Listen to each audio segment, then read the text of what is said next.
हमारे पूर्वजों का हमारे जीवन में बहुत योगदान होता है। हमारे शरीर की बनावट, रूपरेखा, आकार, रंग रूप, हमारे सोचने समझने की ताकत, हमें सब कुछ हमारे पूर्वजों से मिलती है। कुछ लोगों में बेमिसाल गुण होना, अच्छी सेहत होना या कोई बहुत अच्छा टैलेंट होना, ये सब उसके माता पिता या पूर्वजों की अपने जीवन काल में इकट्ठी की हुई ऊर्जा का फल होता है।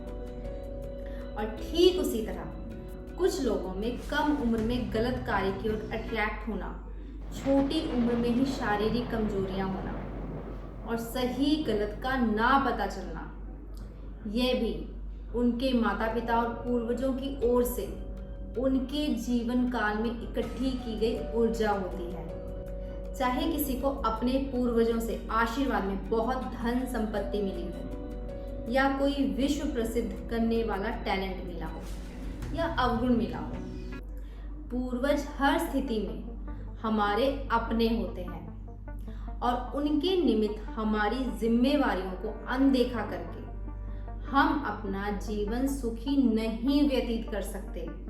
क्योंकि शास्त्रों के अनुसार जब तक पितृ तृप्त नहीं होंगे यानी खुश नहीं होंगे, व्यक्ति के जीवन में एक के बाद एक संकट आते रहेंगे। ज्योतिष शास्त्र में पितृ दोष एक प्रचलित दोष है। जिस व्यक्ति के बर्थ चार्ट में यह दोष होता है, उसके जीवन में बड़े बड़े राजयोग भी फेल हो जाते हैं।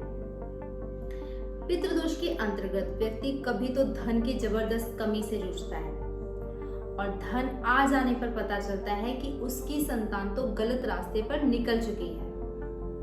और वहीं दूसरी ओर पितृ तृप्त होने पर व्यक्ति को पता ही नहीं चलता कि उसमें या उसकी संतान में ये गुण आ कहां से गए।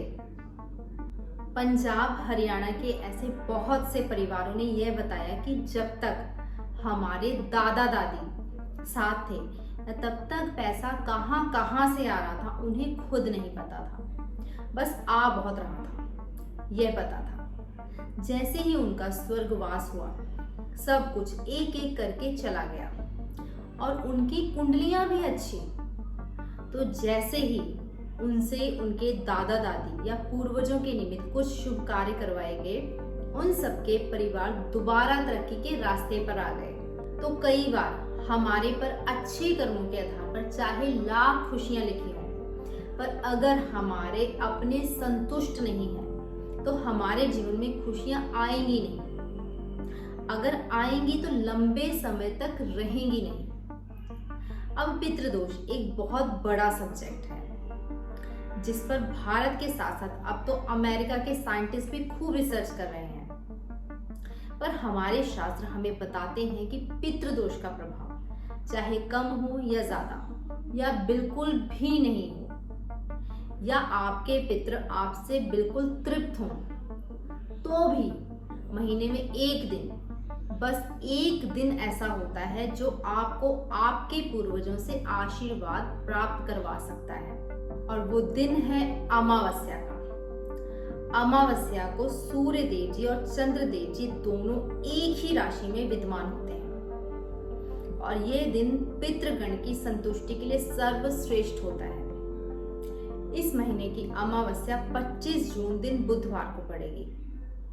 इस दिन सूर्य देव और चंद्र देव दोनों बुध देव जी की राशि में होंगे और मंगल देव जी के नक्षत्र में, जिससे ये दिन न सिर्फ पितृदोष से मुक्ति प्राप्त करवा सकता है बल्कि कुंडली में मंगल देव जहां भी विराजमान है उस भाव के शुभ फल भी दिलवा सकता है। तो इस दिन आपकी कोई भी राशि हो, कोई भी लगन हो, आपका जन्म किसी भी नक्षत्र में हुआ हो, आपकी कुंडली में पितृदोष हो या ना हो, फिर भी अपने पूर्वजों से आशीर्वाद के लिए इस दिन पीपल के वृक्ष में जल चढ़ाकर विष्णु सहस्रनाम का पाठ करें।